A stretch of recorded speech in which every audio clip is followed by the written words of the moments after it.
Welcome back, everyone. Welcome, Dr. Zarif. I'm Daryl Kimball. I'm the director of the Arms Control Association, and we're now going to move to the next segment of this year's 2025 annual meeting, how effective diplomacy can still solve the impasse over Iran's nuclear program. As we heard Senator Van Hollen speak earlier, diplomacy is essential. Diplomacy and dialogue are essential, especially with respect to international security and peace issues. And one cannot just negotiate with your friends, but you must negotiate and speak with all sides. And to help explore the question of how the United States, Europe, the international community, and Iran can address the ongoing disputes about Iran's nuclear program and security in the Middle East, we're honored to have with us Dr. Mohammad Javad Zarif. He's the former foreign minister of the Islamic Republic of Iran, and he is appearing here live from Tehran.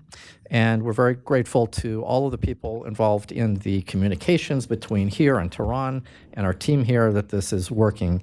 So Dr. Zarif, thank you for being here. He is currently an associate professor of global studies at the University of Tehran. He is the founder of a new innovative research and consulting initiative called Possibilities Architects, Inspiring Ascending Beyond, which is abbreviated PAIAB, thus what you see on the screen behind Dr. Zarif. Before, he served for 31 years in key diplomatic roles in the government of the Republic of Iran. Most recently, he was vice president for strategic affairs for President Masoud Pezeshkian.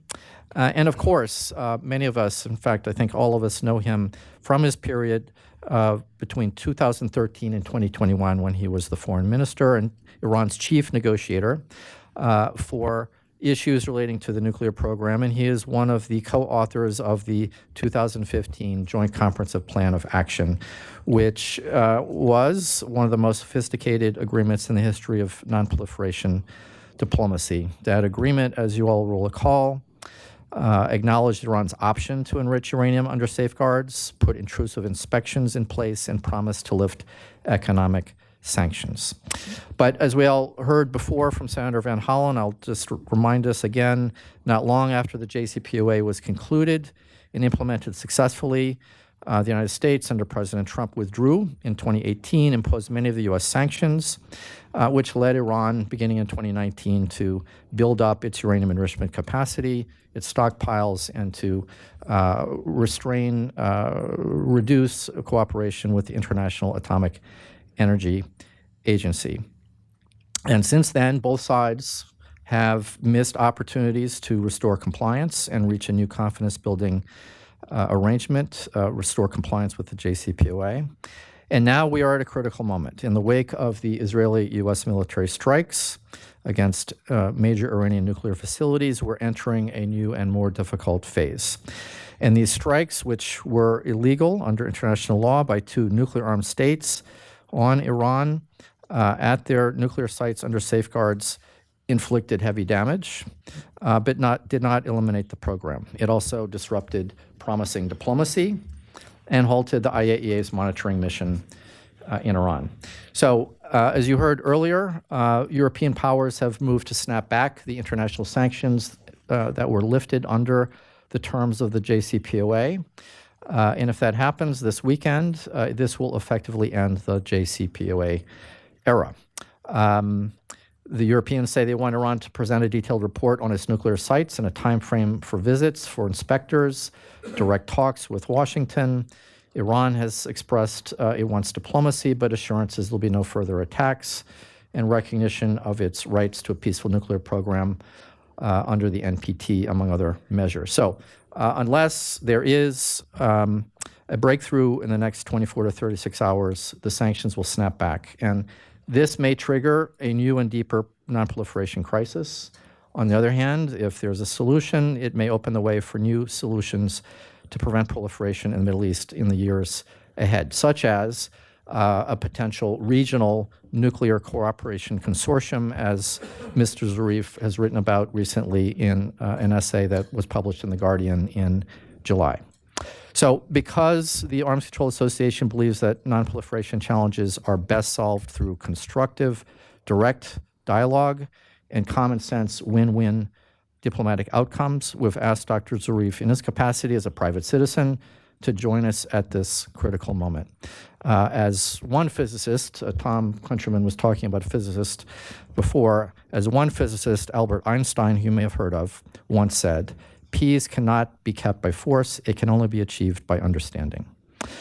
So none of us, I would add, can afford to shy away from the views and perspectives that differ from our own. We can't solve these difficult issues without a clear understanding of the history, the perspectives and ideas of others, whether they be friends, partners, or erstwhile adversaries. So that's why we've asked Dr. Zarif to help us look ahead, to share his perspectives on how the government of Iran, the government of the United States, and other concerned parties might still find a peaceful negotiated formula to address Iran's concerns and the concerns of the international community about Iran's sensitive nuclear activities. So after Dr. Zarif speaks, we're going to put a few questions to him. I will be putting a few questions to him. We should have time to take a couple of questions from journalists here. So with that, I welcome you.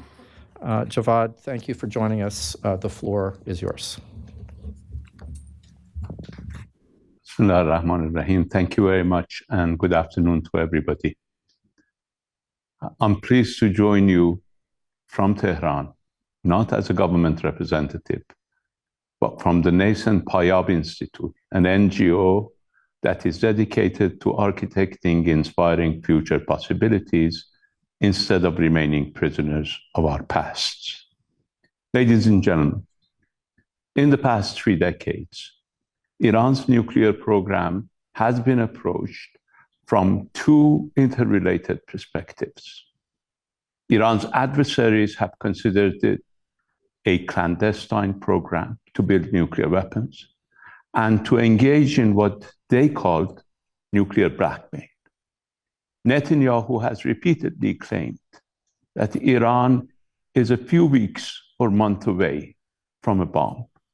He has led this campaign since the mid-1990s, well before Iran even had an enrichment program.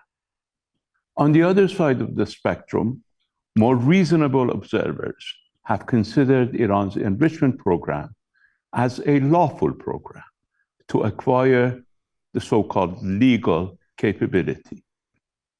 Both, though, assume that the Iranian nuclear program is ultimately geared towards nuclear weapons. I contend that a third explanation, namely dignity, explains Iran's nuclear program more accurately and enables the world to deal with it more successfully. Let us briefly consider the facts. Iran, for years, has been heavily sanctioned, securitized, threatened, subjected to sabotage, assassination of its scientists, and military attacks. Yet, despite all this, it has not caved in. Instead, its resolve has been hardened. The so-called crippling sanctions of the Obama administration and 6 UN Security Council resolutions only managed to increase Iran's enrichment capability from less than 200 centrifuges in 2003 to 19,000 in 2030. In 2009 and 2010, the Stuxnet cyber attack by US and Israel, and Israel's assassination of Iranian nuclear scientists briefly slowed Iran, but it was immediately followed by further enhancement of Iran's capacity. Under the so-called maximum pressure, after Trump's 2018 withdrawal from the JCPOA, Iran expanded its enrichment activities from nearly 5,000 separative work units in June 2019 to nearly 130,000 in June 2025, and from under 4% to over 60% purity, while drastically reducing cooperation with the IAEA. In late 2020, Israel assassinated Iran's most prominent nuclear scientist, Dr. Mohsen Fakhrizadeh. In response, Iran's parliament quickly passed a law to increase nuclear enrichment and limit inspector access. Rather than intimidating Iran, that terrorist operation killed any possibility for a compromise with the incoming Biden administration. I should add that this eventuality was actually the stated objective of Israel's terrorist operation. Believe it or not, Netanyahu considers dialogue and stability as his real existential threat. Just a few months ago, two nuclear-armed powers launched an intensive 12-day campaign aimed at Iran's nuclear infrastructure. The strikes targeted Iran's scientists, enrichment sites, and more. Yet, Iran did not surrender or renounce its nuclear program. Key facilities were hit, but Iran emerged more convinced than ever that it must rely on itself and never trust the West. The population rallied around the flag, and the leadership asserted victory and underscored Iran's right and intention to continue nuclear activities. The fact is, Iran's knowledge cannot be bombed away. After the strikes, Iranians began debating whether Iran should withdraw from the NPT and build a bomb. Yet, the leader openly rejected a couple of days ago the demand of a growing portion of the population to weaponize the program. Now, let us state the two prevailing approaches and see whether either can explain the past 30 years. The first treated Iran as a potential proliferator that must be constrained at all costs.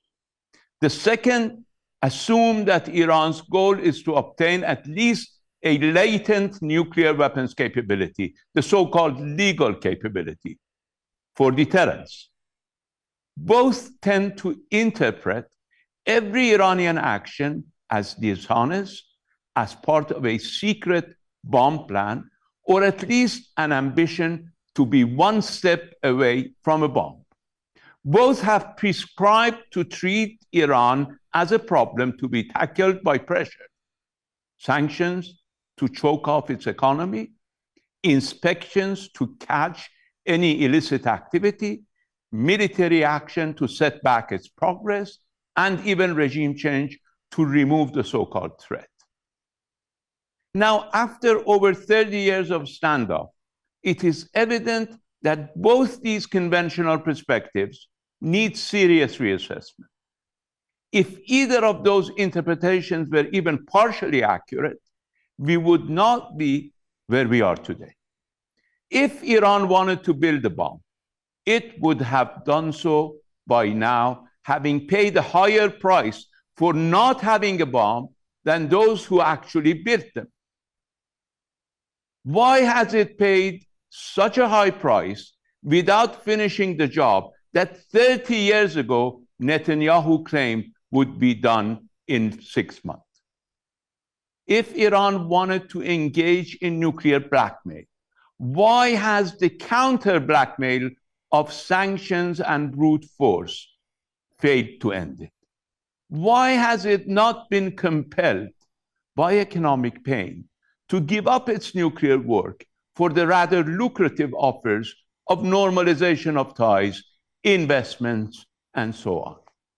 Alternatively, if Iran wanted the enrichment program to provide deterrence through legal capability, why doesn't Iran either stop enrichment or opt for building a bomb now that it has been proven that its enrichment program, far from being a deterrent, has been a pretext as well as a target for attacks and an excuse for economic pressure. But Iran has done neither. It did not capitulate, nor did it dash for a bomb, even now, when popular demand is high and legal justification can be easily produced. Iran instead has steadfastly continued nuclear development without weaponization. It is crystal clear that the situation cannot be explained by these narratives, which have led to the assumption that more pressure would eventually force Iran to surrender. In my view, the missing link in these narratives is Iran's dignity. Iranian leaders and much of its population view the nuclear issue through the lens of dignity, historical pride, and national resilience, not through the cold calculations of nuclear capability or economic cost. The oldest civilization state, with a proud imperial history, was subjected to loss of territory, occupation, and humiliation from 1804 to 1946, and to alien-dependent capability from 1946 to 1979. Since the revolution, as Iran successfully reasserted its independent identity and dignity, it has been bullied and disrespected for decades by the Iraq War, US sanctions, UN double standards, demonization, the betrayal of the JCPOA, and finally, an outright aggression by two nuclear-armed powers. Having been able to withstand all of this, albeit at immense cost, Iran refuses to humiliate itself by bowing to coercion.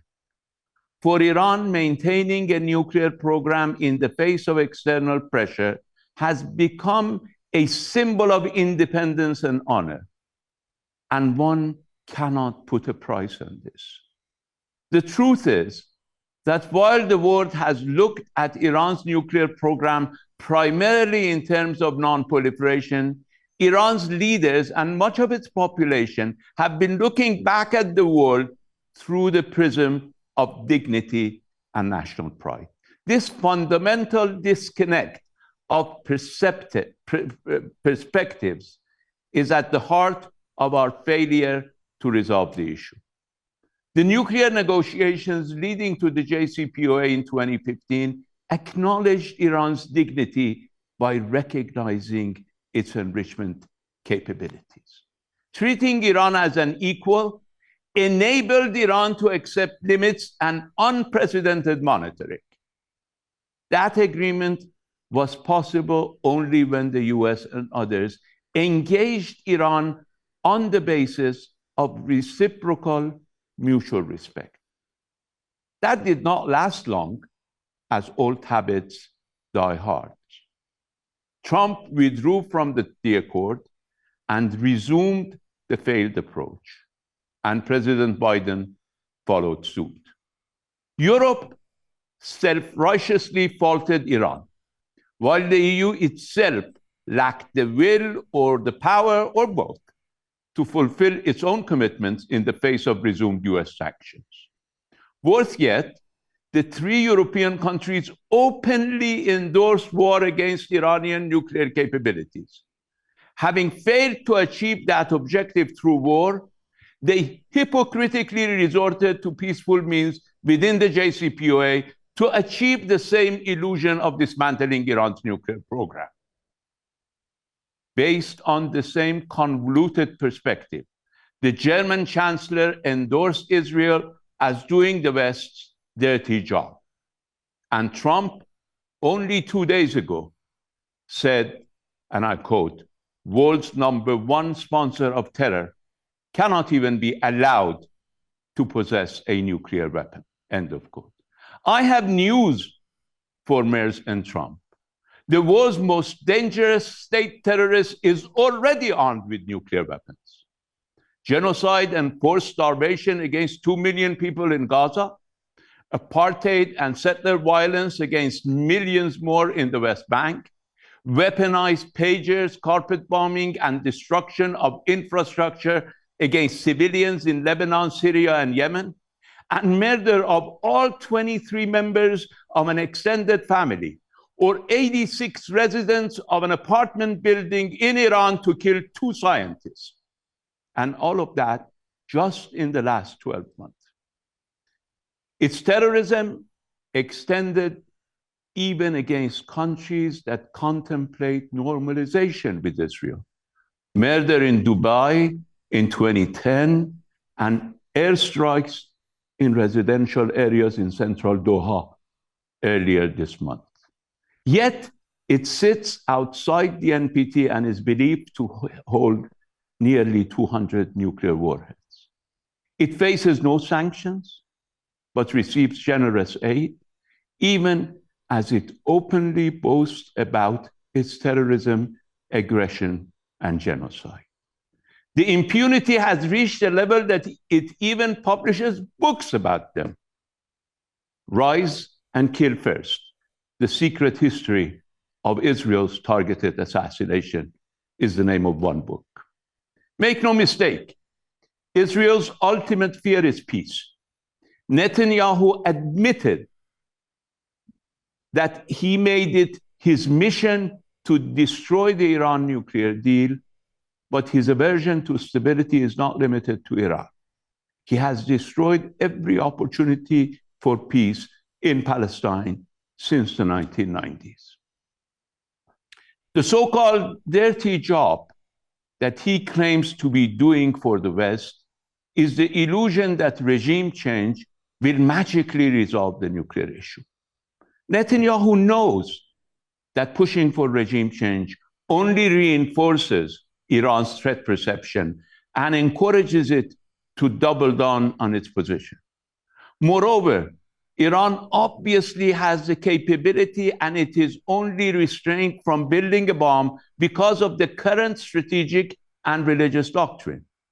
There is absolutely no guarantee that a new regime would not actually opt for weaponization. What Israel is aiming at is to dismember Iran and other strong regional states, create a chaotic power vacuum, and drag the US and Europe into a prolonged regional quagmire to advance the illusion of the so-called Greater Israel. Ladies and gentlemen, in my own humble view, the illusion these days that the restoration of Security Council resolution, the so-called snapback, against Iran will give the US and EU a better bargaining position is nothing but folly. In practice, it undermines engagement in favor of pure resistance. It destroys the credibility and relevance of diplomacy, thereby eliminating any role for Europe. And it will further entrench hostility towards the United States as an unreliable bully. Distinguished friends, to move forward, we must shift to a paradigm that places dignity at its core. Only within such a framework can we hope to find possibilities for a solution. Just as one example, I proposed in July the creation of the Middle East Network for Atomic Research and Advancement, or MENARA, which in Arabic means beacon. This initiative envisions a collaborative regional body dedicated to non-proliferation and peaceful nuclear cooperation. It will be open to all Middle Eastern countries that commit to rejecting nuclear weapons. It would facilitate joint research, technology sharing, and oversight mechanisms, which would ensure transparency and build trust among participants. We can and should envisage similar initiatives founded on inspiring possibilities for West Asia to reclaim agency in shaping its own future. In so doing, I propose that we should bridge the dignity gap and offer practical ways to break the cycle of conflict and build foundations of genuine non-proliferation rooted in dignity and shared prosperity. Let us escape from the prison of our past failures, reevaluate our failed assumptions, consider mutually respectful approaches, and thus build possibilities for an inspiring future. Thank you very much for your attention.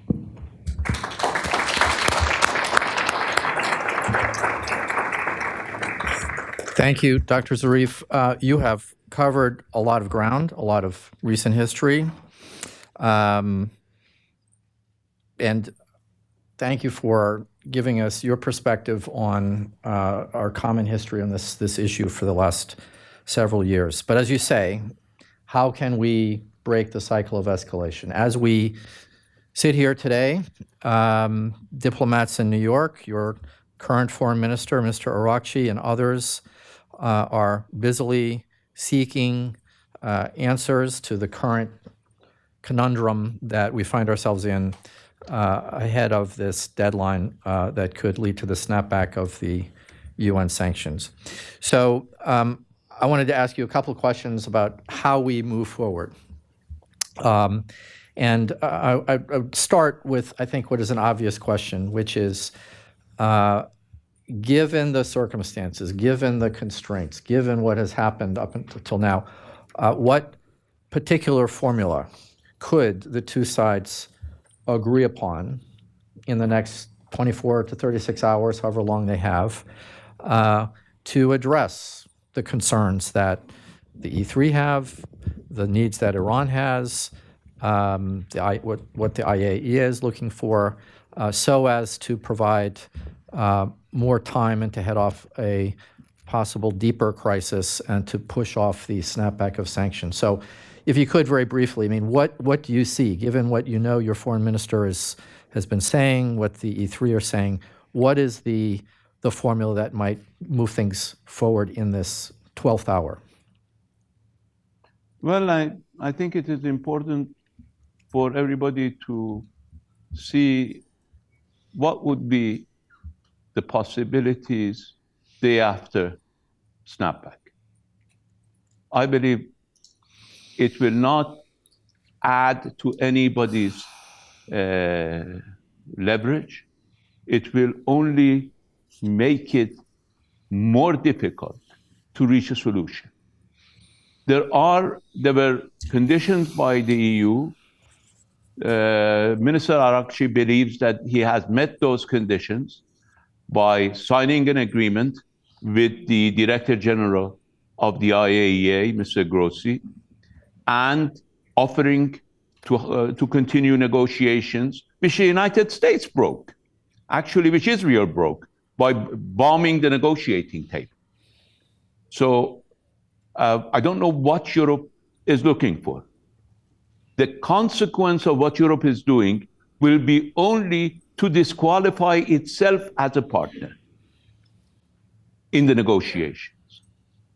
I think it's easily possible to move forward based on the suggestions by Iran, probably modified in the course of negotiations, provided that Europe leaves this ivory tower of self-righteousness to accept that it has been at fault. You know, when I was foreign minister, we negotiated with Europe an almost 19th century barter arrangement. And Europe was not capable of even implementing that. So Europe should not consider itself as the only group or only 3 countries that have observed JCPOA. They destroyed JCPOA by destroying their own commitments after Trump withdrew from JCPOA. They made twice 11 commitments to us, and they did not even implement a single one of them. They should answer to that. And instead of taking the high ground come and look at the future and see what they would gain by doing this. Legally, they don't have any justification for snapback. Politically, they can do it. They can put pressure on countries and get a vote in the Security Council as they did. But legally and morally, they have no justification for bringing back Security Council resolutions. So I believe possibilities such as consortium, possibilities such as renewed cooperation between Iran and the IAEA, possibilities for negotiations between Iran and E3 plus Russia and China, maybe later joined by the United States. These are all possibilities on the table that could be addressed. Again, I'm not speaking as a government representative. I don't know the state of negotiations. You, Daryl, will be listening to them tomorrow, and you will hear from them what is the plan. But I'm just following it from TV news, and this is my impression. All right.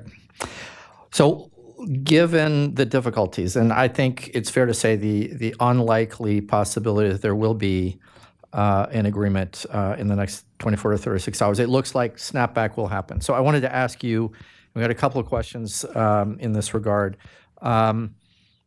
We're looking at the discussion in Tehran. There appear to be two possible ways in which the government, being pushed by some in the Majlis, might want to retaliate. One is by initiating steps to withdraw from the NPT. You mentioned that the Supreme Leader ruled that out a couple of days ago, but still there's pressure to do that. And then second, ending or slowing further cooperation with the IAEA.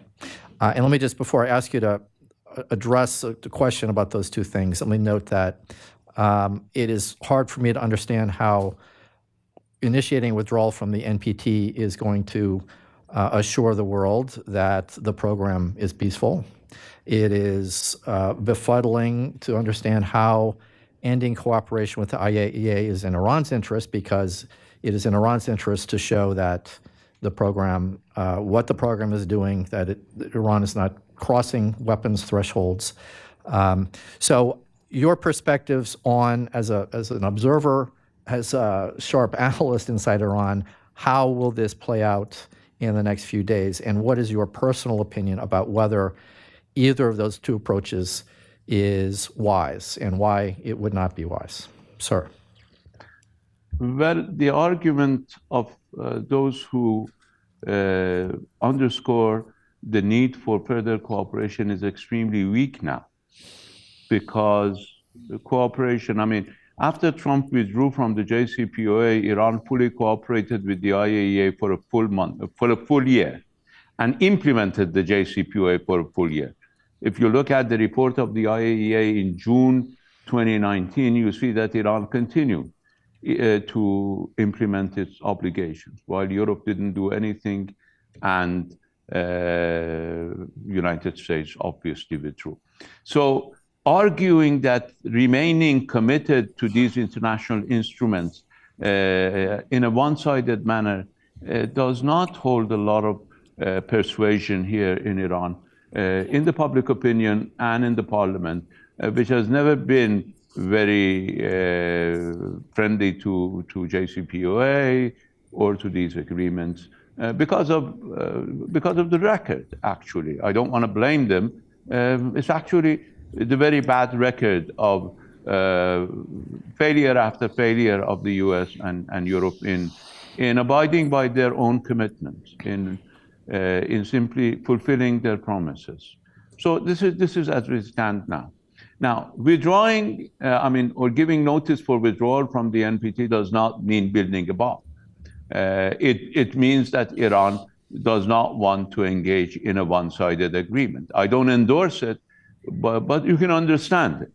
And it provides 90 days of negotiation time. So I believe in either case, whether Iran reduces cooperation with the IAEA or sends the notification for withdrawal, we still have time to engage in negotiations. Many in the United States say snapback is not the end of the world. By the same token, and based on the same argument, sending notification to withdraw from the NPT will not be the end of the world. I think they're far less justified in withdrawing, in sending the notification and actually reversing the Security Council Resolution 2231 than Iran is to send the notification to withdraw from the NPT based on Article 10. You know, Iranian facilities have been bombarded. Iran's agreement in good faith have been neglected and violated by the other side. So legally speaking, Iran can, in fact, whether I like it or not, and I certainly don't, Iran can, in fact, argue that it has a right under Article 10 of the NPT to send that notification. But again, if it did, we still have 3 months to negotiate. All right. I would just reply briefly by saying just because things can be done doesn't mean they should be done. And in some quarters, especially in South Asia, some people call the Arms Control Association, and me in particular, a non-proliferation Ayatollah.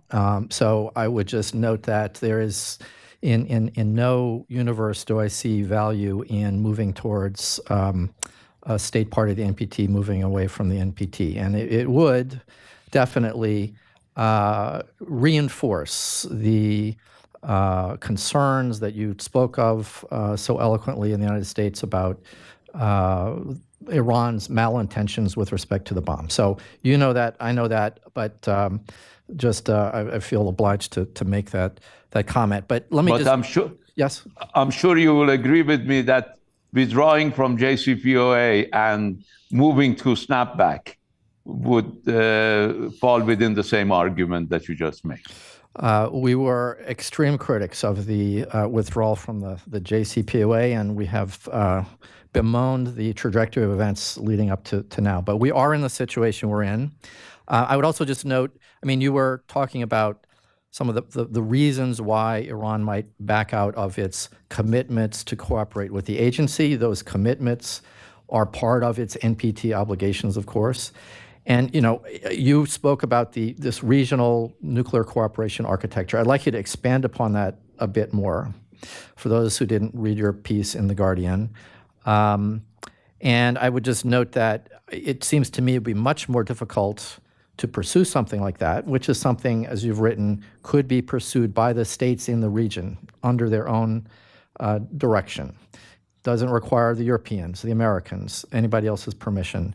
But it would be difficult to understand the baseline for Iran's nuclear program without a strong IAEA role in each of the countries in the region, including Iran. But if you could, Dr. Zarif, just outline very quickly how the regional consortium concept would work, how this might be a good longer-term solution and alternative to what we have tried and now looks like is not going to be the path forward, the JCPOA. Well, I basically wrote that to provide alternatives for this very dangerous path that the Europeans and the Americans have taken. Unfortunately, no one listened. I think what can be done there is two things at the same time. Non-proliferation, a strict non-proliferation regime that would include very strict mutual monitoring, reciprocal monitoring of countries in the region by their own representatives, by a group of representatives, experts from these countries in the region to monitor every country of their obligation. This has happened between, as you know, between Argentina and Brazil. They have a mutual monitoring mechanism. This can happen in the region between all these countries.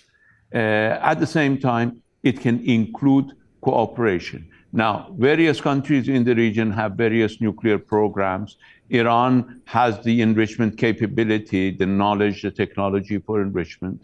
Others may have other abilities and expertise, and we can exchange them based on the level of expertise, financial possibilities, and other arrangements to have a consortium, not just for enrichment and for fuel, but in fact for even for fusion. I believe fusion is the future of nuclear energy, and we can in fact cooperate with Saudi Arabia and with others in the field of fusion. I was given, when I was vice president, proposals by many, including some American companies, that we can engage in a three-way cooperation with Saudi Arabia and the United States to engage in research on and in fact implementation on fusion. As you know, Iran's scientific base is extremely capable, not just in the area of enrichment, but in various areas from artificial intelligence, as Elon Musk has already confessed that his best engineers and programmers are Iranian. So we have a pool of know-how in Iran, a pool of technological capability, and other countries have financial capabilities, others have possibly scientific capabilities, and we can put that all together, build confidence, engage in monitoring, and at the same time insist on non-proliferation and the establishment of a zone free from weapons of mass destruction in the Middle East. Thank you for outlining that. I would, just as a piece of advice, as a non-governmental representative, remind you that one op-ed in one newspaper is not going to convince everyone. So persistence is key, and I hope that we can continue this dialogue. We were honored to have you speak to us. I hope at some point in the future we can connect by video and communicate back to some of your audiences who you're going to establish with your new institution, which we wish you luck with. So please, everyone, join me in thanking Dr. Zarif. Thank you very much. It was a pleasure being with you, and I want to ask you, as I did in my introductory remarks, to join me in presenting possibilities, alternatives, forward-looking possibilities in op-eds, in research papers, and the like. And I also look forward to welcoming you either by video link or in person in Tehran. You're not designated here, Daryl. I am designated in the US, so I can't travel to the United States. But you will always be welcome to travel to Iran. Thank you. I'll have to check with my wife about whether I'm designated or not, but thank you, sir. All right, we will see you once again at some point in the future. Be well. Thanks. Thanks. All right, we are going to take a very brief break while we do a quick stage costume change here with our next part of this panel joining us, which will be chaired by Barbara Slavin. So don't go far. We're going to be starting again in 4 to 5 minutes. Thank you.